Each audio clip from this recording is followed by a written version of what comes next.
विपक्ष का बवाल, प्रधानमंत्री के सवाल। आज हम इसी मुद्दा पर चर्चा करेंगे। आज से बजट सत्र की शुरुआत हुई है। सत्र की शुरुआत के पहले दिन पीएम मोदी ने विपक्ष को नसीहत भी दी, विपक्ष से अपील भी की, विपक्ष पर हमला भी किया। उन्होंने पिछले सत्र का हवाला देते हुए कहा कि देश की चुनी हुई सरकार की आवाज दबाने की कोशिश हुई। 2.5 घंटे तक प्रधानमंत्री मोदी का गला घोटा गया। पीएम मोदी के हमले पर विपक्ष ने पलटवार किया। आज भी सदन में विपक्ष का हंगामा और बवाल जारी रहा। हल्ला बोल में आज हम इसी सवाल पर चर्चा करेंगे। क्या बजट सत्र का मूड सेट हो गया है? क्या ये सत्र एक बार फिर से हंगामेदार होगा? पहले ये रिपोर्ट देखिए, फिर हमारे साथ तमाम मेहमान जुड़ रहे हैं, जिसमें से 2 सांसद राज्यसभा के हमारे साथ जुड़ रहे हैं। डॉक्टर सुधांशु त्रिवेदी, राष्ट्रीय प्रवक्ता सांसद राज्यसभा के बीजेपी की तरफ से, तो प्रियंका चतुर्वेदी, राज्यसभा सांसद शिवसेना उद्धव बाला साहब ठाकरे गुट की हमारे साथ होंगी। सुरेंद्र राजपूत, प्रवक्ता कांग्रेस पार्टी के। लेकिन पहले ये रिपोर्ट।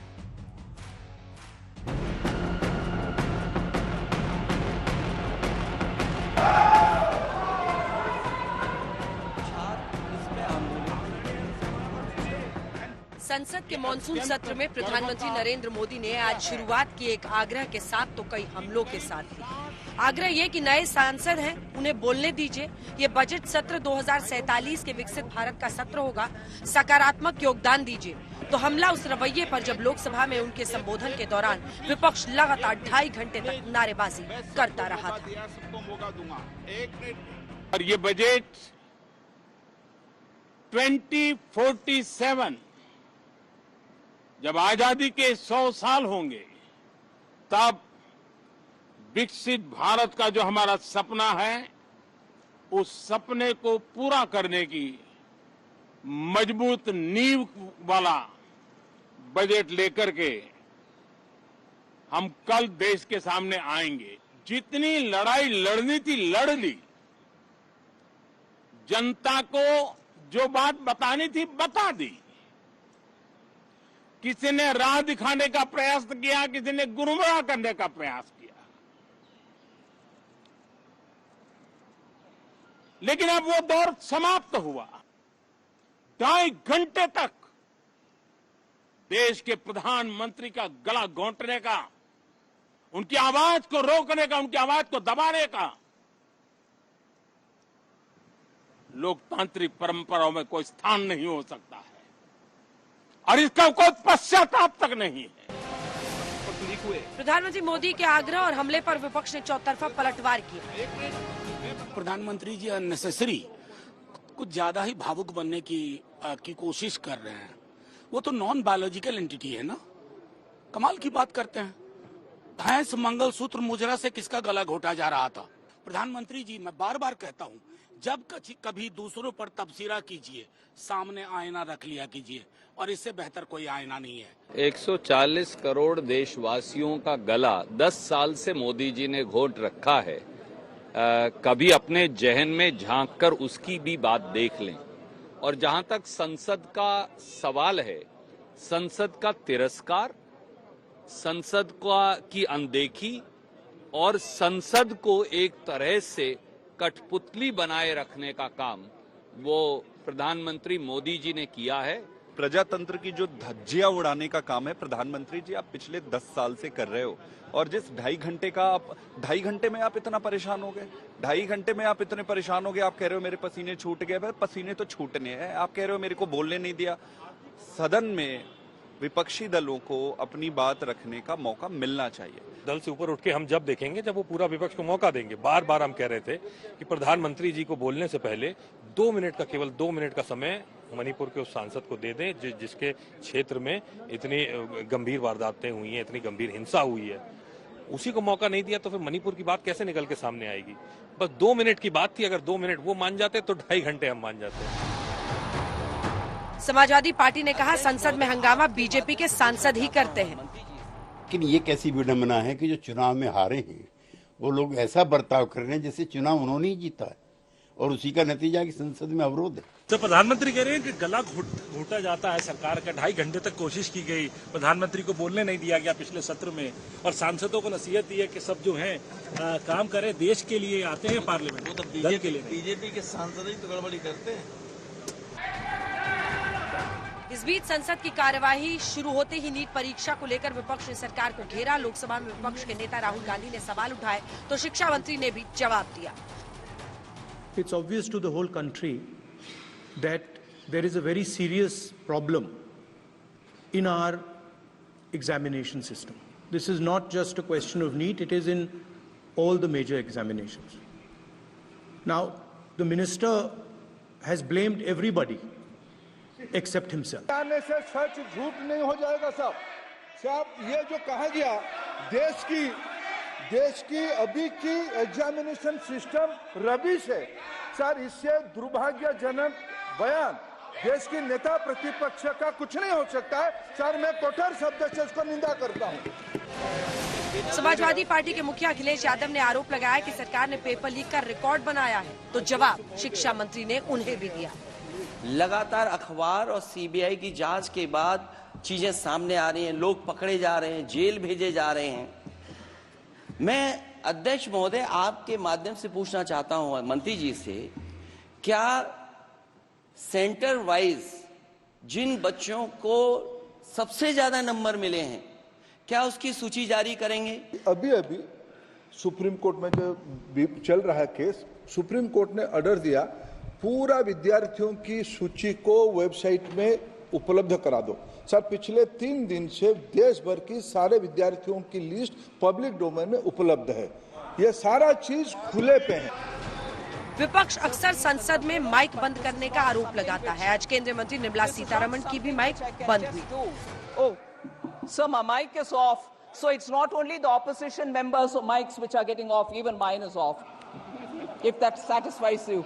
कांग्रेस पार्टी की बजट सत्र के पहले दिन संसद में तनातनी दिखी, बवाल दिखा, लिहाजा ये अंदाजा लगाना मुश्किल नहीं कि सत्र एक बार फिर हंगामेदार होगा। आज तक ब्यूरो। सुधांशु त्रिवेदी जी, राष्ट्रीय प्रवक्ता सांसद हमारे साथ बीजेपी के जुड़ गए हैं। सुरेंद्र राजपूत जी पक्ष रखेंगे, कांग्रेस पार्टी के राष्ट्रीय प्रवक्ता हमारे साथ जुड़ गए हैं। लेकिन अपने दर्शकों को बता देते हैं, आरोप कई सारे लगते हैं कि कम टाइम इन्हें मिला, कम टाइम उन्हें मिला, लेकिन राष्ट्रपति के अभिभाषण पर चर्चा होनी थी और वक्त तय करने का तरीका क्या है। तो आपको बता दें, कुल 21 घंटे का वक्त तय हुआ था चर्चा के लिए। एक फॉर्मूला है, एक सांसद के लिए 2 मिनट मिलते हैं, तो 240 सांसदों वाली पार्टी को उसी हिसाब से आप अंदाजा लगाइए कि 240 सांसदों वाली बीजेपी को कितना वक्त मिलेगा। और अगर वैसे ही 8 घंटे उन्हें मिले, कांग्रेस पार्टी जिनके 99 सांसद हैं, तो उसमें देखिए 98 उस वक्त, तो सांसदों के लिए 3 घंटे 18 मिनट का वक्त तय किया गया था। हम आपको यह भी बताएंगे किसने कितना बोला, जिसमें कुल 21 घंटे का वक्त तय हुआ। अब हम आपको बताते हैं प्रधानमंत्री नरेंद्र मोदी, क्योंकि जो वक्त तय किया गया था उसके हिसाब से अब आपको हम बता दें कि प्रधानमंत्री नरेंद्र मोदी ने जो लोकसभा में बोला 134 मिनट 134, 2 घंटे 14 मिनट। राज्यसभा में वो 90 मिनट के लिए बोले, 1 घंटे 30 मिनट के लिए। ये देखिए, उसके बाद से आइए राहुल गांधी पर। कांग्रेस पार्टी के नेता राहुल गांधी जो 100 मिनट बोले लोकसभा में, 1 घंटा 40 मिनट। अखिलेश यादव समाजवादी पार्टी की तरफ से सांसदों के हिसाब से उनको जो वक्त मिला वो 29 मिनट बोले। महुआ मोइत्रा टीएमसी की, ये राहुल गांधी का आप देख रहे हैं 100 मिनट, ये देखिए अखिलेश यादव 29 मिनट बोले। और उसके बाद से महुआ मोइत्रा का आपको दिखा देते हैं टीएमसी की तरफ से 28 मिनट इन्हें मिले, महुआ मोइत्रा बोली 28 मिनट के लिए। ए राजा डीएमके, जो बड़ी पार्टियां थी जिनके ज्यादा सांसद चुनकर आए हैं, जैसा हमने आपको बताया फॉर्मूला है जिसमें हर सांसद के लिए 2 मिनट मिलता है, वैसे ही महुआ मोइत्रा, ए राजा 33 मिनट का वक्त इन्हें मिला, ये 33 मिनट बोले। अरविंद सावंत जो कि शिवसेना यूबीटी गुट की तरफ से बोले, वो 12 मिनट बोले। अमोल कोल्हे दिखा दीजिए एनसीपी की तरफ से, जो कि शरद गुट के हैं, उनको भी सांसदों के हिसाब से 12 मिनट का वक्त मिला। अभय सिन्हा को आरजेडी की तरफ से 9 मिनट। मेरा पहला सवाल सुधांशु त्रिवेदी जी आपसे यही है कि विपक्ष ये कहता है कि आप उनकी आवाज दबाते हैं, वो संविधान लेकर घूमते हैं, वो कहते हैं संविधान को आप लोग छिन्न भिन्न कर रहे हैं, उसकी आत्मा को चोटिल कर रहे हैं। इसीलिए विपक्ष, और उनका यह भी कहना है कि मणिपुर के मुद्दे पर ही सबसे ज्यादा लोकसभा में नारेबाजी हो रही थी, आप मणिपुर वाले सांसद को बोलने देते। आपका जवाब? देखिए, कौन आवाज दबाता है ये कोई जाकर रिकॉर्डिंग देख ले। जब विपक्ष के नेताओं ने बोला, राहुल गांधी जी ने बोला या राज्यसभा में खड़गे जी ने बोला, सत्ता पक्ष ने उनकी बात पूरी तरीके से शांति से सुनी। और जब प्रधानमंत्री जी ने बोला तो पूरे टाइम नारेबाजी होती रही। बहुत साफ है किसने आवाज दबाने का प्रयास किया। और मैं पूछना चाहता हूं, 135 मिनट तक, जब 1 घंटा 40 मिनट आपने बताया प्रधानमंत्री जी 2 घंटा 14 मिनट तक बोले, तो उस समय लगातार मणिपुर होता रहा। हमारे जो विद्वान प्रवक्ता बैठे हैं जरा बता दें, 2 घंटा 14 मिनट तो छोड़िए, 14 मिनट भी बोला किसी ने मणिपुर पे? बताइए, नारेबाजी मणिपुर पे 2 घंटा 14 मिनट बोला, आधे घंटे नहीं। ये होता है राजनीति करना। अरे जब आपको मौका मिला था आप उस विषय पे बोलते।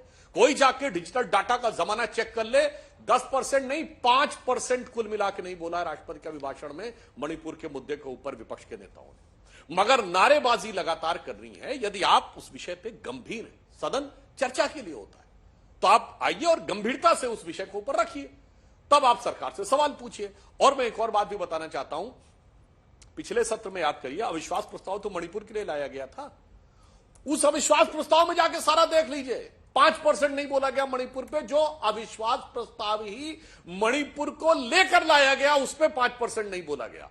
और सारा हल्ला इस बात का था कि प्रधानमंत्री जवाब दें, जो हर ढंग से नियमानुसार गलत था कि नियम 267 के तहत चर्चा चाहिए, जबकि चर्चा पहले हो गई थी। 267 में संबंधित मंत्री जवाब देता है, नहीं हमें प्रधानमंत्री का जवाब चाहिए। उससे पहले प्रधानमंत्री का वक्तव्य चाहिए, जबकि मंत्री या प्रधानमंत्री के वक्तव्य के बाद चर्चा नहीं होती। तो मुझे वक्तव्य भी चाहिए, वक्तव्य के बाद चर्चा जिस नियम में चाहिए उस नियम में मंत्री जवाब देता, नहीं प्रधानमंत्री का जवाब चाहिए।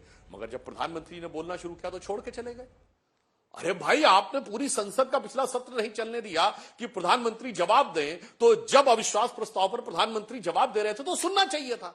यह दर्शाता है कि कोई सूरत बदलना मेरा मकसद नहीं है। मेरा मकसद है कि हर कदम पे हंगामा होना चाहिए। और यहां मैं एक और बात कहना चाहता हूं अंजना जी, देश के लिए एक्चुअली में क्या है कि कांग्रेस इस समय एक अलग प्रकार के माइंडसेट में आ गई है। उसको बीजेपी विरोध उसके लिए मुद्दा नहीं है, उसे सारी जमीन खींचनी है अपने सहयोगियों से। क्योंकि देखिए, जैसे उन्होंने टीआरएस से जमीन खींच ली तेलंगाना में, जेडीएस के वोट को खींच लिया कर्नाटक में, और महाविकास आघाड़ी के दम पे उभर के आ गए महाराष्ट्र में, एआईयूडीएफ का वोट खींच लिया असम में। अब आइए उत्तर प्रदेश में देखिए, जिन सीटों पे कांग्रेस जीती है, भाई राजपूत जी जितना भी हंस लें, वहां एक भी विधानसभा नहीं है उनकी, जिला पंचायत नहीं है, नगर पंचायत नहीं है, सभासद नहीं है और जिला पंचायत के सदस्य नहीं है। मगर वो जीते हैं, तो अब उनको ये कोशिश है, छटपटाहट है कि वो सारा वोट बैंक जिसके चलते हुए इनका गठबंधन हुआ था वो अपने पास ले लें। अब आप ये बताइए, मैं एक छोटी सी बात कहता हूं, दूसरे नंबर की पार्टी विपक्ष में कांग्रेस के बाद सपा है। आपको अखिलेश जी के तेवर में ज्यादा उच्छृंखलता नजर आती है राहुल गांधी जी के, जो 9.3% वोट उत्तर प्रदेश में पाके 6 सीटें पाए हैं, उनका तेवर देखिए साहब। और जो पार्टी 37 सीटें पाई है उसके में तेवर नहीं है। कारण क्या है कि इसलिए मैंने आपसे कहा कि संवैधानिक और राजनीतिक दोनों दृष्टियों से पिक्चर पब्लिक के सामने स्पष्ट होनी चाहिए। राहुल जी के मुकाबले अब आपको अखिलेश जी अच्छे लगने लगे, ये भी अच्छी बात है। लेकिन अब जाती हूँ सुरेंद्र राजपूत जी के पास। सुरेंद्र राजपूत जी, नहीं, मैंने अच्छा नहीं कहा। मैंने सिर्फ यह बताया विपक्ष में कोई भी दल इतना नहीं उच्छृंखलता उद्दंडता के साथ है जितना कांग्रेस है, क्योंकि कांग्रेस को इंडी गठबंधन के सारे दलों का वोट खींचना है। ठीक है, इसका जवाब वो देंगे। क्या उच्छृंखलता ज्यादा कांग्रेस पार्टी दिखाती है, ये उनका आरोप है। लेकिन एक प्रश्न भी है, और सुरेंद्र राजपूत जी, वो प्रश्न ये है कि 240 सांसदों वाली पार्टी को जनता ने अपने वोट से तय किया है कि वो 8 घंटे बोलेंगे, है ना। अब ऐसे में प्रधानमंत्री की ही आवाज को दबा देना ये कैसे सही हो सकता है? मतलब बैटिंग कीजिए आप लोग, 100 मिनट जब राहुल गांधी बोले तो उनकी आवाज सब तक गई, लेकिन जब प्रधानमंत्री बोलने लगे तो लगातार नारेबाजी। मतलब बैटिंग कीजिएगा, लेकिन जब फील्डिंग की बारी हो गई, राज्यसभा में जब वो बोलने लगे मणिपुर पर, वॉकआउट कर दिया। ये कैसे in the spirit of democracy हो सकता है? अंजना जी, वो कहते हैं ना कि सुधांशु जी के लिए भी एक शेर है और उसमें हल्का सा हिस्सा आपके लिए भी। कहते कितने मासूम लग रहे हो, तुम्हें जो जालिम कहे वो झूठा है। कितने सुधांशु जी बेचारे इंसान हैं, कितने क्या नाम डर रहे हैं हमसे, कितना जो है प्रधानमंत्री जी का गला घोटा जा रहा है, कितना सब कुछ इन्होंने बताया कि मणिपुर के बारे में ये नहीं हुआ। भी अच्छा हुआ सुधांशु जी खाली हिंदी में बोले, संस्कृत में, हिब्रू में और अंग्रेजी में नहीं बोले। अरे सुधांशु जी, मणिपुर के जिस सांसद को बोलना था उनको बोलने दिया आपने? नहीं बोलने दिया। क्यों आप इस ऐतिहासिक सत्यों के साथ और तथ्यों के साथ जो है छेड़छाड़ करते हैं? उचित नहीं है। आप जैसे विद्वान आदमी से 2-4 लोग तो भाजपा में हैं जिनको हम कह सकते हैं कि हाँ पढ़े लिखे हैं, वो भी लखनऊ से, लेकिन आपको तो फिर वही इतिहास के तथ्यों को डिस्टॉर्ट करना है। जिस मणिपुर के सांसद को बोलना था आपने शर्मनाक ढंग से नहीं बोलने दिया। और रही बात जो 21 घंटे की बहस होती है, वेस्टमिनिस्टर सिस्टम है, आप तो खुद ही सांसद हैं, 1-2 घंटे बढ़ जाती तो कौन सा उसमें बहुत बड़ी वो हो जाती है अगर मणिपुर का सांसद 5 मिनट के लिए, 10 मिनट के लिए, 20 मिनट के लिए बोल लेता। राहुल गांधी जी के वक्तव्य में मणिपुर अगर ना हो तो मुझे बता दीजिए, अखिलेश यादव जी के वक्तव्य में मणिपुर ना हो या हमारे महत्वपूर्ण सांसदों के वक्तव्य में ना हो, लेकिन जिस सांसद को, जो सांसद मणिपुर से आया था, अगर उस सांसद को आप नहीं बोलने दे रहे हैं तो ये आपके लिए और सत्ता पक्ष के लिए, देश के लोकतंत्र के लिए और संसद की गरिमा के लिए और लोक संसद के जो प्रहरी हैं आदरणीय ओम बिरला जी, सबके लिए शर्मनाक बात है। ये बात ऐसे नहीं है, जिस बात को आप अपनी तरफ ले जाना चाहते हो, ये आपके लिए गर्व का विषय नहीं, ये आपके लिए शर्म का विषय है कि आपने मणिपुर के सांसद को नहीं बोलने दिया। और आज तक जैसे एक अच्छे क्या नाम चैनल पर आप बोल रहे हैं कि वहां पर इन लोगों ने कितना बोला कितना नहीं बोला, हमने एक आदमी को पूरा रखा था बोलने का, आपने बोलने नहीं दिया, ये आपके लिए शर्म का विषय है, नंबर 1।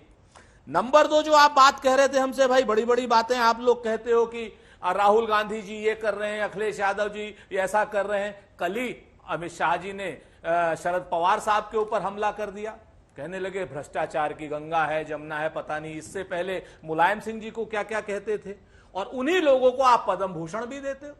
आप ये तय कर लो कि आप लोग हो कौन। तीसरी बात मैं जो आपको बताऊं, जब संसद के लिए अगर प्रधानमंत्री जी ये कहें, आज तक मैंने ऐसा कोई प्रधानमंत्री पिछले 75 सालों में नहीं देखा जिसने इतने कमजोर तरीके से कहा हो, जो प्रधानमंत्री पद की इतनी सशक्त और सर्वशक्तिमान कुर्सी पर बैठा हो और वो कहे कि मेरा गला घोटा जा रहा है, 2.5 घंटे तक मेरा गला घोटा गया। आपको क्या लगता है कि ये बेचारगी दिखा करके प्रधानमंत्री जी अपने आप को मजबूत साबित कर देंगे? प्रधानमंत्री जी कमजोर साबित हुए हैं, उन पर वृद्धावस्था हावी हो गई है। मैं फिर जिम्मेवारी से कहता हूं आपसे कि इस तरीके के प्रयासों से जनता आपकी तरफ नहीं जाने वाली। जनता को अगर आपको अपनी तरफ करना है सुधांशु जी, तो 29 लाख पद जो केंद्र में खाली है उसको आप भरिए और आप अपने पापों से का प्रायश्चित करिए। जो नीट का आप एग्जाम जो है वो खुलेआम, जिसमें दुराचार हुआ है, खुलेआम जिसके पेपर लीक हुए हैं, और आज आपके मंत्री कह रहे हैं कि वो कोई पेपर लीक नहीं हुआ। शर्म नहीं आती? एक तरफ प्रेस कॉन्फ्रेंस करके धर्मेंद्र प्रधान कहते हैं कि इस पेपर लीक की मैं नैतिक जिम्मेवारी लेता हूं, और दूसरा संसद में आकर के कह रहे हैं कोई पेपर लीक नहीं हुआ। किस तरीके की ये बातें कर रहे हैं? सरकार किस तरीके की बातें कर रही है? प्रधानमंत्री ऐसे कैसे अचानक से इतने कमजोर हो गए हैं? और एक जो आज सबसे बड़ी बात आप लोगों ने करी कि संघ में सरकारी कर्मचारियों का आपने जो है जाना अब आपने छोड़ दिया है, तो ये फिर से मैं कह रहा हूं कि देखिए संविधान को तोड़ने का आप लोगों ने नया प्रयास शुरू किया है। इससे हमें और जो कर्मचारी जाएंगे उनको तो समस्या 10 सेकंड से, ठीक है, पूरा तो हमें तो समस्या नहीं आएगी। लेकिन एक चीज तय कर ली है आपने कि जो पिछड़ों के शासकीय ऑर्गेनाइजेशन है और बाम सेव जैसे दलितों के जो ऑर्गेनाइजेशन है, कल की डेट में आप उनके सर पे भी डंडा मारेंगे। हमारा बड़ा स्पष्ट आरोप है, कमजोर प्रधानमंत्री देश को नहीं चाहिए। कमजोर प्रधानमंत्री देश को नहीं चाहिए। सुधांशु जी, बदल दीजिए ऐसे प्रधानमंत्री को जिसके गले पे कोई आदमी खड़ा हो जाए। सुधांशु जी जवाब दीजिए। वो कह रहे हैं कमजोर प्रधानमंत्री नहीं चाहिए। देखिए, प्रधानमंत्री ने आज जो बड़ा संदेश दिया है वो ये भी दिया है, जिस पर मैं आप दोनों से जवाब दूंगी, कि दल के लिए नहीं देश के लिए काम करना है। पीएम ने यह भी कहा कि अब जो लड़ाई वड़ाई करनी थी चुनाव में वो सब खत्म हो चुका है, देश के लिए काम करना है। और नीट पर ही आज हमने देखा कि इधर से विपक्ष की तरफ से सवाल हो रहे थे। अखिलेश बाबू ने कहा कि कैसे कुछ सेंटर से 2000-2500 लोग निकल गए। वहीं दूसरी तरफ राहुल गांधी पूरा जो टेस्टिंग सिस्टम है इंडिया उसको धत्ता बता रहे हैं। इधर से शिक्षा मंत्री ने कह दिया एक बार कि कहीं पेपर लीक नहीं हुआ है, उसके बाद से फिर आगे वो डिफेंड करते रहे। तो क्या हम काम होते हुए देखेंगे बजट सत्र में? देखिए, सुरेन जी ने तथ्यात्मक जवाब देने की बजाय व्यक्तिगत टिप्पणियों से बात शुरू की और फिर प्रधानमंत्री जी के ऊपर व्यक्तिगत टिप्पणियों में चले गए। मैं बताना चाहता हूं, जिसे आप कमजोर प्रधानमंत्री कह रहे हैं, उसने वो इतिहास बनाया है जो भारत के इतिहास में आज तक नहीं बना। लगातार तीसरी बार उनके नेतृत्व में सरकार बन के आई है, और ये वो नहीं है प्रधानमंत्री जो नेहरू जी का बराबरी की, जो जवाहरात के लाल नहीं थे, ये गुदड़ी के लाल थे जो प्लेटफॉर्म पे चाय लेके दौड़ते थे। इनके मुंह में चांदी का चम्मच नहीं था, इनके हाथ में चाय का प्लेट और चम्मच था। इसलिए ये उस स्थिति में पहुंचे और आपने पूरी कोशिश की उनको डुबाने की। तो सुरेंद्र जी, आपने कहा था, तो मैं भी आप अपने वक्तव्य की शुरुआत एक शेर से करता हूं मोदी जी की तरफ से, कि दरिया का सारा नशा उतरता चला गया, वो मुझको डुबाता रहा और मैं उभरता चला गया, और मंजिल समझ के बैठ गए जिस पे चंद लोग, 44, 52, 99, यहीं तक तो मंजिल है ना। मंजिल समझ के बैठ गए जिस पे चंद लोग, मैं ऐसे कितने ही रास्तों से गुजरता चला गया। अब आते हैं बिल्कुल तथ्यात्मक बात के ऊपर। आपने बिल्कुल सही बात कही। मैं कहना चाहता हूं ना, आपने 1 घंटा 40 मिनट प्रधानमंत्री जी के वक्तव्य के दौरान मणिपुर का नारा लगाया, तो 1 घंटा 40 मिनट बोल के दिखाया होता। सुरेंद्र जी, आज डिजिटल जमाना है। मैं कहता हूं किसी से ना मेरी बात पे भरोसा करिए, ना सुरेंद्र जी की बात पे भरोसा करिए। जाइए और दोनों डिबेट्स, पिछले सत्र की और पिछले से पिछले सत्र की, जाके देख लीजिए। और एक बात मैं पुनः कह रहा हूं, जो आज तक मैं कई बार बोल चुका हूं, अंजना जी आपके शो पर भी, दिल्ली में सारा वितंडावाद मणिपुर पे करते हैं, इंफाल में कोई बयान नहीं, इंफाल में कोई प्रदर्शन नहीं, मणिपुर सरकार के खिलाफ नोटिस नहीं, मणिपुर विधानसभा में विश्वास का प्रस्ताव नहीं, दिल्ली की लोकसभा में विश्वास का प्रस्ताव। यह भी दर्शाता है कि इनकी वास्तविकता में मंतव्य मणिपुर के प्रति संवेदना नहीं है, इनका उद्देश्य उसके ऊपर राजनीति करना। अब आता हूं नीट वाले विषय के ऊपर। नीट वाले विषय के ऊपर सर्वोच्च न्यायालय ने उस विषय का संज्ञान लिया है, वहां पर विचाराधीन चल रहा है। सरकार अपनी तरफ से पूरी प्रबलता के साथ सारे दोषियों को पकड़ रही है, सारे तथ्य न्यायालय के सामने रख रही है, और जो भी न्यायालय का निर्णय होगा हम पूरी की पूरी निष्ठा के साथ उसको यथावत कहेंगे। जो शिक्षा मंत्री जी के आप बयान की बात कर रही थी अंजना जी, वो पहले दिन का बयान था जब तक पेपर लीक का विषय सामने नहीं आया था। कोई भी जाके टाइमलाइन से चेक कर ले, उसके 2 दिन बाद पटना में पेपर लीक की बात आई है। और संयोग से चूंकि अब घटना पुरानी हो गई तो लोग दोनों को एक पॉइंट के ऊपर क्लब करने लगते हैं। तो जब शिक्षा मंत्री जी ने बयान दिया था कि उस समय तक पेपर लीक का जानकारी नहीं आई थी, उसके बाद आई है। इसलिए सरकार अब दोनों दृष्टियों के ऊपर पूरी गंभीरता के साथ काम कर रही है। परंतु मैं यह भी कहना चाहता हूं, सुरेंद्र जी, यह भी याद करिए, उत्तर प्रदेश में तो जो चयन होता था स्टेट सर्विस कमीशन में, मैं कह रहा हूं कोई जाके चेक कर ले, समाजवादी पार्टी की सरकार आती थी तो सारी की सारी प्रतिभाएं 1 या 2 जिले में से ही निकलने लगती थी, चंद गांवों में निकलने लगती थी। मैं जिलों का नाम नहीं ले रहा हूं, बट पूरी विनम्रता और चुनौती से कह रहा हूं, इनके जमाने की लिस्टें जाके देख लीजिए। अचानक सारी योग्यता उत्तर प्रदेश के 75 जिलों से सिमट कर 2-3 जिलों में आ जाती थी और वही लोग सेलेक्ट होने लगते थे। और जैसे ही सरकार जाती थी तो वो विषय खत्म हो जाता था, तब सब समान रूप से सेलेक्ट होना शुरू होते थे। यह दर्शाता है कि कौन कितनी ईमानदारी से काम कर रहा है, इसलिए हम उस विषय पर पकड़ने में भी सफल हो रहे हैं। परंतु मैं यह भी बात कहना चाहूंगा पुनः एक बार फिर, मैं इन्होंने प्रधानमंत्री जी पे टिप्पणी की कि उन पे वृद्धावस्था हावी हो गई है। सुनिए, वृद्धावस्था नहीं, राहुल गांधी जी के ऊपर युवावस्था इतनी हावी है कि 55वें वर्ष में प्रवेश करके भी बचपना जा नहीं रहा है, और 55वें वर्ष में प्रवेश करके वो युवा कहला रहे हैं। तो वो भारतीय राजनीति के चिर युवा नेता हैं और चिर व्याकुल नेता हैं। तो मुझे लगता है अवस्था का विषय का प्रश्न आपके लिए ज्यादा बड़ा है, हमारे लिए बड़ा नहीं है। सवाल यही है सुरेंद्र जी कि क्या विपक्ष की तरफ से आज पीएम ने जो आह्वान किया है कि नए सांसद आते हैं, उनको बोलने दीजिए, उनको मौका दीजिए, दल के लिए नहीं देश के लिए काम कीजिए। नीट के ही मुद्दे पर अखिलेश यादव आज पॉइंट आउट कर रहे थे जो फैक्ट्स आए, क्योंकि सुप्रीम कोर्ट में हियरिंग चल रही है तो किसी भी नेता को यह ध्यान रखना होगा बाहर क्या हो रहा है और संसद में क्या उठाया जा सकता है। कोर्ट ने कहा कि आप बताइए सेंटर वाइज कितने बच्चों का हुआ है, वो फैक्ट सामने आया। कुछ सेंटर्स में कॉन्सेंट्रेटेड ज्यादा नंबर के बच्चे निकाले हैं, उस पर अखिलेश यादव बोल रहे थे। लेकिन राहुल गांधी कह रहे थे आप कैंसिल कीजिए नीट के एग्जाम को।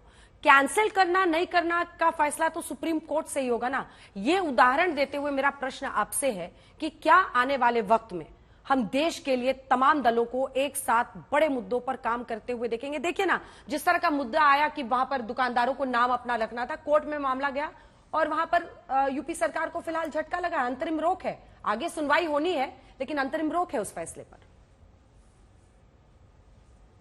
अंजना जी, 2-3 बातें बड़ी स्पष्ट हैं। पहली चीज तो फिर से सुधांशु जी ने अपने वक्तव्य में घनघोर रूप से झूठ बोला। मैं क्षमा चाहता हूं झूठ बोलना कहने के लिए, लेकिन घनघोर रूप से झूठ बोला। कहने लगे साहब वो पहले का था। आज राहुल गांधी जी जब बोल रहे थे उससे पहले धर्मेंद्र प्रधान जी ने बहुत स्पष्ट उन्हीं के बीच में टोकते हुए कहा कि कोई परीक्षा लीक नहीं हुई पिछले 7 सालों में। सुधांशु जी ऑन रिकॉर्ड है, जाके आप राज्यसभा में होंगे, चूंकि वो लोकसभा में बोल रहे थे तो इसलिए मैं मान सकता हूं कि आपने सुना नहीं होगा।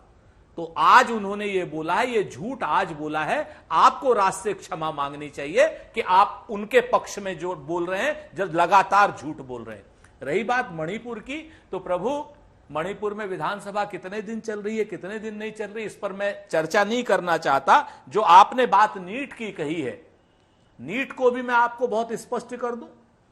नीट में साफ साफ रूप से आप लोग गलत बयानी कर रहे हैं। नीट में साफ साफ रूप से आप लोग सुप्रीम कोर्ट के पीछे छुप रहे हैं।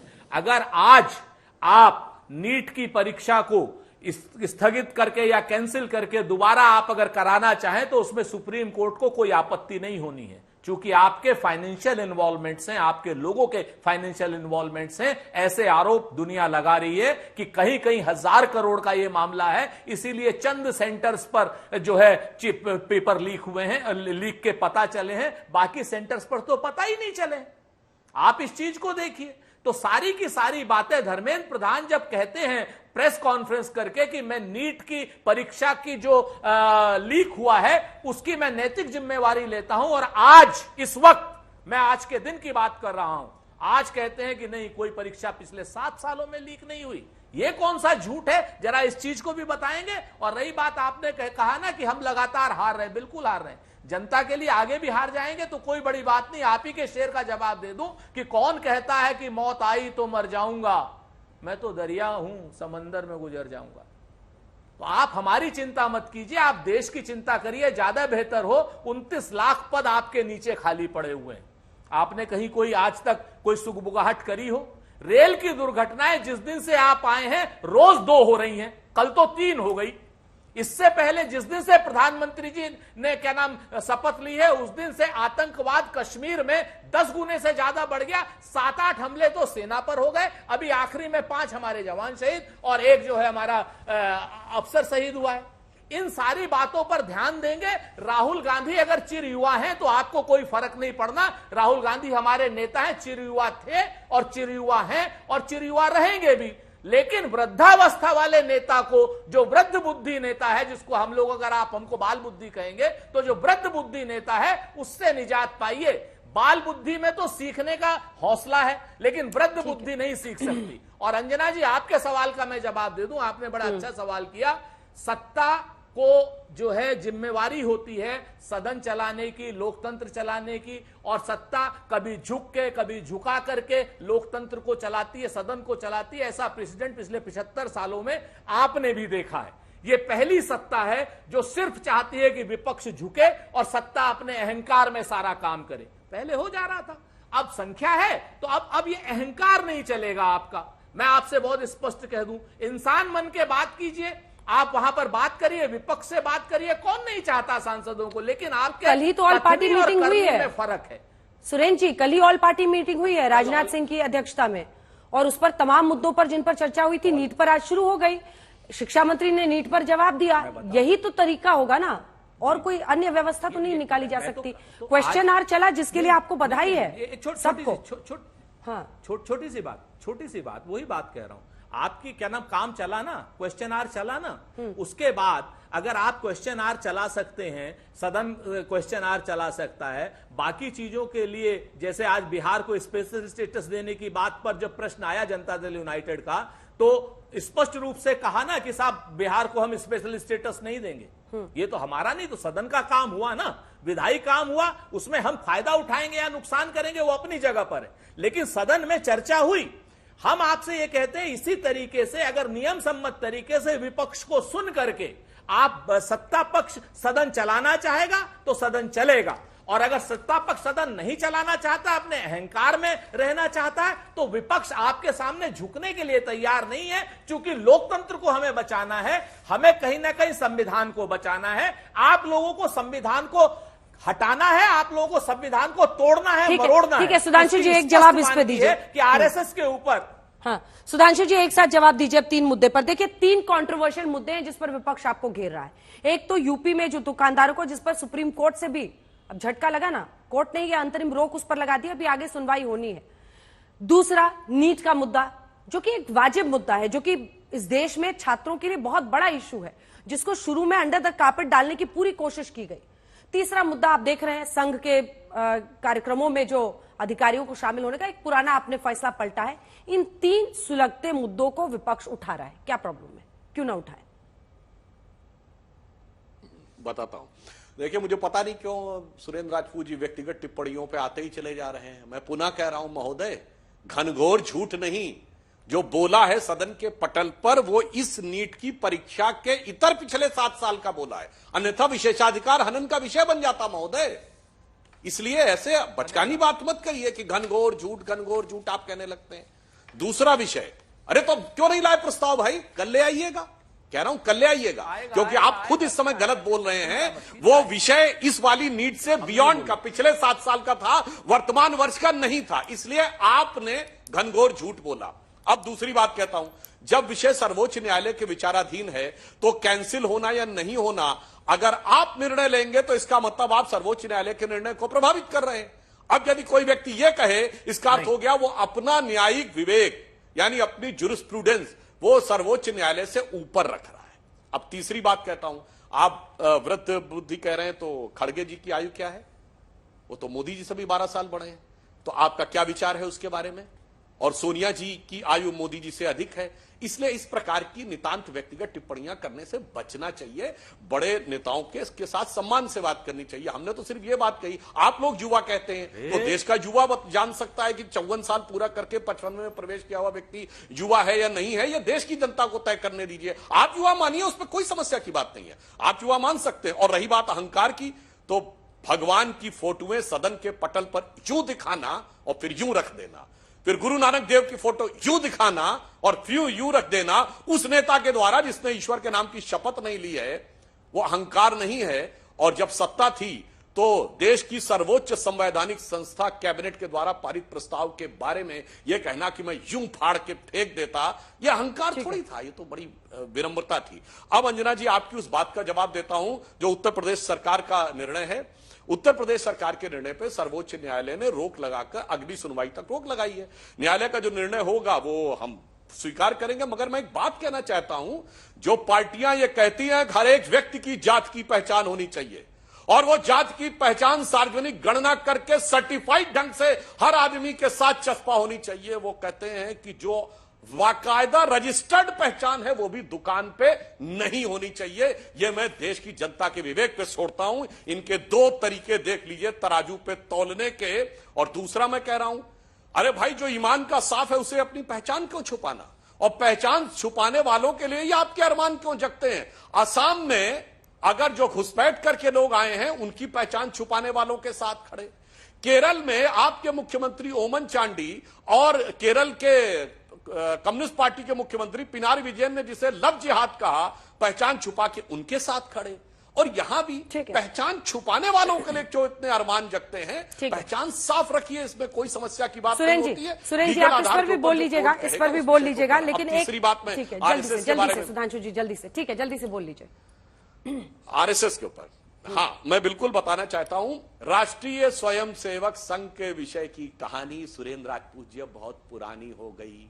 2 प्रधानमंत्री रह लिए जो राष्ट्रीय स्वयंसेवक संघ के सदस्य हैं, उपराष्ट्रपति रह लिए राष्ट्रीय स्वयंसेवक संघ के सदस्य हैं, तमाम राज्यों के मुख्यमंत्री और राज्यपाल रह लिए। मगर हम समझ सकते हैं कि आपके मन की वेदना, क्योंकि राष्ट्रीय स्वयंसेवक संघ की प्रेरणा से वो पार्टी बनी जिसने अपना स्तर कांग्रेस से बड़ा बनाकर भारत की राजनीति में कांग्रेस को हाशिए पे डाल दिया। एकमात्र राजनीतिक दल जिसने गैर कांग्रेसी सरकार पहली बनाई, उसका नेतृत्व किया, जिसने अपना कार्यकाल पूरा किया। मोरारजी की सरकार नहीं पूरी कर पाई, अटल जी ने पूरा किया और 2 बार स्पष्ट बहुमत के साथ केंद्र में सरकार बनाई। तो आपके मन में जो तनाव है वो समझ सकते हैं, क्योंकि उस भावना से प्रेरित है जो राहुल गांधी जी इंग्लैंड में जाके कहे थे, I am having no problem with Muslim League, Muslim League is absolutely secular, no problem about it. But BJP, RSS is absolutely communal. ठीक है, अब मैं इन लौट दो रही हूँ। वाक्यों को देश मैं की लौट रही हूँ, जनता मैं लौट तय रही हूँ, करे मैं लौट रही ये हूँ। कितने जी। न्याय संगत हैं और कितने राजनीति प्रेरित। मैं लौट रही हूँ। प्रियंका चतुर्वेदी जी भी हमारे साथ राज्यसभा सांसद जुड़ गए। प्रियंका जी, आवाज आ रही है? जी आ रही है, बिल्कुल ठीक आ रही है। है। मेरा पहला प्रश्न आपसे यही है, क्योंकि आप डिबेट में थोड़ा लेट से जुड़ी हैं। प्रधानमंत्री नरेंद्र मोदी ने कहा है, देखिए आप लोग पूरा चुनाव संविधान की दुहाई देकर जनता के बीच गए, लड़े। पीएम का ये कहना है कि जो देश में जनता ने सरकार चुनी 240 बीजेपी और प्री पोल अलायंस वाली टीडीपी और जेडीयू, जिसकी वजह से मोदी की तीसरी बार सरकार बनी, उस सरकार की आवाज को, प्रधानमंत्री की आवाज को अलोकतांत्रिक तरीके से 2.5 घंटे तक लोकसभा में दबाया गया नारेबाजी से, जहां पर हेडसेट लगाकर पीएम को लगातार बोलना पड़ा, और राज्यसभा में जब वो मणिपुर और अन्य मुद्दों पर बोल रहे थे तो आप लोगों ने वॉकआउट कर दिया। ये अलोकतांत्रिक है, ये संविधान के खिलाफ है। ऐसे में संविधान की दुहाई आप कैसे दे सकते हैं? इस पर आपका जवाब। नहीं, तो सबसे पहले मैं ये कहना चाहूंगी कि ये संवैधानिक तौर तरीके से कैसे अलग है। संविधान हमें ये जवाबदारी देता है, जो खुद अरुण जेटली जी ने कहा है, जो खुद सुषमा स्वराज जी ने कहा है, कि संविधान की जिम्मेदारी बोलती है कि जब हम विपक्ष में होते हैं, हम उसके बारे में हम चर्चा करें, जो हमारे मुद्दे हैं हम उसके बारे में बात करें। तो इसको लेकर अगर कोई हमसे बातचीत करने को तैयार है और कहता है कि हम आपके मुद्दों को चर्चा करने को तैयार हैं, क्या वो महंगाई पे चर्चा करने को तैयार हैं? क्या वो महिला सम्मान के बारे में चर्चा करने को तैयार हैं? वो किसानों के अधिकारों के बारे में चर्चा करने को तैयार हैं? क्या वो बढ़ती जो अर्थव्यवस्था में जो डोल डाल है उसके बारे में चर्चा करने को तैयार हैं? इसमें कोई भी चर्चा करने को तैयार वो है नहीं, और फिर भी कह रहे हैं अरे आप लोग हमसे कह रहे हैं हमारी जिम्मेदारी बनती है। अरे आपकी जिम्मेदारी बनती है, आप सरकार में हैं, और अगर सरकार में आकर आपने ये वादा किया है कि आप इन सारे मुद्दों को ध्यान में रखेंगे, तो हम आपसे सवाल पूछेंगे। और अगर आपको उस सवालों का दिक्कत लगता है और जनता के बीच में जो सवाल आ रहे हैं आपको चर्चा लगता है, दिक्कत है, तो हम कहीं ना कहीं हम आपसे पूछेंगे कि क्या आपकी दिक्कत है। सुधांशु जी, जवाब दीजिए।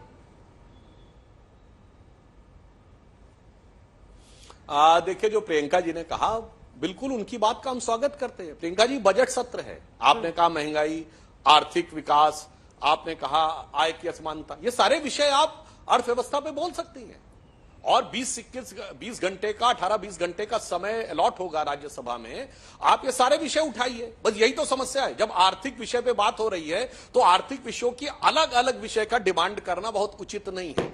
और मैं एक और बात भी बता देना चाहता हूं दर्शकों के सुलभ संज्ञान के लिए, ये लोग कितने गंभीर रहते हैं। आजकल जो ये संविधान का विषय बहुत उठाते हैं ना, ये राहुल गांधी जी और ये लोग जिस संविधान की किताब को लेके आते हैं, वो लाल वाली जो पॉकेट एडिशन है, वो संविधान का अधिकृत एडिशन नहीं है, मगर वो एक प्राइवेट एडिशन है। मगर ये अपनी किताब भी नहीं पढ़ते, जो छोटा एडिशन है उसमें जानते क्या लिखा हुआ है? उस संविधान की किताब में जो राहुल गांधी दिखाते, मैं आपके लिए पढ़ा दे रहा हूं, उसमें लिखा है, our constitution was crafted by the finest and most emancipated minds of the time, thankfully not directed by the confused Nehruvian social policy. और उसके बाद उसमें लिखा हुआ है, Indira Gandhi who has bought the darkest star in democracy. मतलब भैया, मैं कह रहा हूं, इससे समझ में आता है कि आप कितने सीरियस हैं। ये 6-6 महीने जो किताब दिखा रहे हैं उनका पन्ना पलट के, यही किताब में जरा खोल के पढ़ लीजिएगा प्रियंका जी, तब आप लोगों को बेहतर समझ में आता है कि जनता के मुद्दों पे भ्रम की राजनीति करना और जनता के मुद्दों के ऊपर तथ्य और सत्य रखना सदन के पटल पर, दोनों में जमीन आसमान का अंतर। ठीक है, चूंकि आप संविधान दिखा रही हैं, एक जवाब दे लीजिए, फिर मैं जाऊंगी सुरेंद्र जी के पास। और देखिए, 8 घंटे का टाइम बीजेपी को जनता ने दिया ना, अगर उनके 240 सांसद हैं प्रियंका जी, तो जब प्रधानमंत्री उसमें से 2 घंटे 14 मिनट बोलते हैं तो जनता को सुनने का मौका देना चाहिए, चाहे वो राज्यसभा ही हो। उनको क्यों नहीं उनकी आवाज पहुंचनी चाहिए लोगों तक? देखिए ऐसा है, मैं बहुत खुश हूं आपने मुझसे ये सवाल पूछा, राज्यसभा को लेकर पूछा। राज्यसभा में ही है जहां प्रधानमंत्री ने कहा हम 400 सीट जीतेंगे, 370 बीजेपी जीतेगी और बाकी उनके अलायंस पार्टनर्स जीतेंगे, है ना। तो हमारा भी, अगर उनको नहीं सीट मिली है, ना हम उनका मजाक बना रहे हैं, ना मखौल बना रहे हैं, ना हम आपसे प्रश्न उठा रहे हैं कि आप लोगों ने सबने डिसाइड कर लिया था उनको 400 सीट मिलने वाली है। मैं विपक्ष से भी नहीं पूछ रही, ना मैं मीडिया से पूछ रही हूँ। मैं आपसे एक सवाल पूछ रही हूँ, और सवाल यही है, सवाल संविधान को लेकर है। अभी ये बता रहे थे कि संविधान ये कहता है, वो कहता है, और संविधान की लड़ाई लड़ी है। हाँ, हमने संविधान की लड़ाई लड़ी है, और विपक्ष में होकर मैं शिवसेना में हूँ। शिवसेना वो पार्टी है जो इनके साथ 25 साल तक अलायंस में लड़ी है, और 25 साल के बाद अगर उनको लगता है कि 25 साल में इन लोगों ने अपनी सत्ता बनाकर इन लोगों को लगा कि हमें इनकी जरूरत नहीं है, तो ये क्या संविधान का उल्लंघन नहीं है? क्या एक अलायंस का उल्लंघन नहीं है? क्या ये उल्लंघन नहीं है कि जो विचार के साथ हम लोग आगे बढ़े हैं, हम लोग उसका उल्लंघन करें? तो इसलिए मेरा सवाल बस यही है, जब ये बड़ी बड़ी बातें करते हैं कि हमने संविधान को ध्यान दिया, हमने इसको ध्यान दिया, हमने उसको ध्यान दिया, ये क्या बात करें? किस आधार पे बात करें? इसलिए हम इनसे सवाल पूछेंगे। सुरेंद्र जी, एक छोटा सा आपकी तरफ से जवाब। ठीक है सुरेंद्र जी, एक छोटा सा बोलिए, उसके बाद सुधांशु जी से जवाब दूंगी। आप सुधांशु जी से ही लीजिए, क्योंकि सुधांशु जी ही जवाब देंगे। लेकिन अंजना जी, जवाब तो जाति जनगणना पर देना पड़ेगा। आज की डेट में अभी ये कह रहे हैं कि साहब ये जाति जनगणना तो कराना चाहते हैं, और वहां धर्म की पहचान। यही तो हमारी समस्या है सुधांशु जी आपसे, क्योंकि आप धार्मिक भेदभाव करना चाहते हैं और हम जाति और सामाजिक समभाव करना चाहते हैं। आप मूल रूप से कहते हैं ना कि दुविधा में फंसे लोग और सुविधा में फंसे लोग, और करते हैं बात जंगल की गमले में उगे लोग। आज की डेट में आप जिस तरीके से, आप ही जाति जनगणना के समर्थन में थे, नहीं थे क्या? बताइए, ऐतिहासिक रूप से आप जाति जनगणना के समर्थन में थे या नहीं थे? आप, चाहे वो मुंडे साहब हो, चाहे वो आपके यहाँ पे पूरा, आप 2020 तक जाति जनगणना के समर्थन में थे। अचानक से क्या हो गया? और बिहार से तो आप जाति जनगणना के समर्थन में प्रधानमंत्री के दरवाजे तक आए, सर्वदलीय बैठक मीटिंग को लेकर के, और आज जाति जनगणना घनघोर विरोध में। और रही बात आप कांवड़ की यात्रा को जो सांप्रदायिक बनाना चाहते हैं ना सुधांशु जी, चूंकि आप उत्तर प्रदेश का चुनाव हार गए, आप बद्रीनाथ भी हार गए, आप अयोध्या भी हार गए, इसलिए आप इस देश में जो हिंदू मुसलमान की अब आग लगाना चाहते हैं, बेरोजगारी आग। सुधांशु जी, एकदम संक्षिप्त में आपको जवाब देना होगा। आप नहीं लगाने दोनों की बातों का। हार गए, नासिक भी हार गए, चलिए, नासिक, बद्रीनाथ, फैजाबाद। बस एक ही लाइन, गमलों में करोड़, बस दोनों लोगों को एक एक लाइन में उत्तर देता हूं। गमले में करोड़ों की खेती उगाने वाले लोग आज आकर दे रहे हैं पूरे भाषण का संयोग। अब मैं दूसरा बताता हूं सुरेंद्र जी, राहुल गांधी जी ये कहते थे कि मैंने जातीय जनगणना करवा दी बिहार में, वैसे वो जातिगत सर्वे था। तो पहले तो ये जवाब दिलवा दीजिए तेजस्वी यादव से कि राहुल गांधी कहने पे की, चलिए जहां आपकी स्पष्ट सरकारें चुनौती देख कहता हूं करवाइए, हिमाचल में क्यों नहीं हो रहा है, तेलंगाना में क्यों नहीं हो, कर्नाटक में करा रखा है, क्यों नहीं हो रहा है बाहर? ये वो लोग हैं। और प्रियंका जी को मैं बताना चाहता हूं, संजय राउत जी ने भी बयान दिया था, शायद आपको ध्यान नहीं है, उस समय बाला साहब ठाकरे जी ने समर्थन किया था इमरजेंसी का। प्रियंका जी आप झूठ बोल रहे हैं, कर्नाटक में भी होगी, हिमाचल में भी होगी। अरे भाई, आप हो चुकी है सर, डेटा बाहर नहीं आया। इसी के साथ हमें अंत करना पड़ेगा। समय इतने की इजाजत देता, आप तीनों का बहुत धन्यवाद। देखते रहिए आज तक।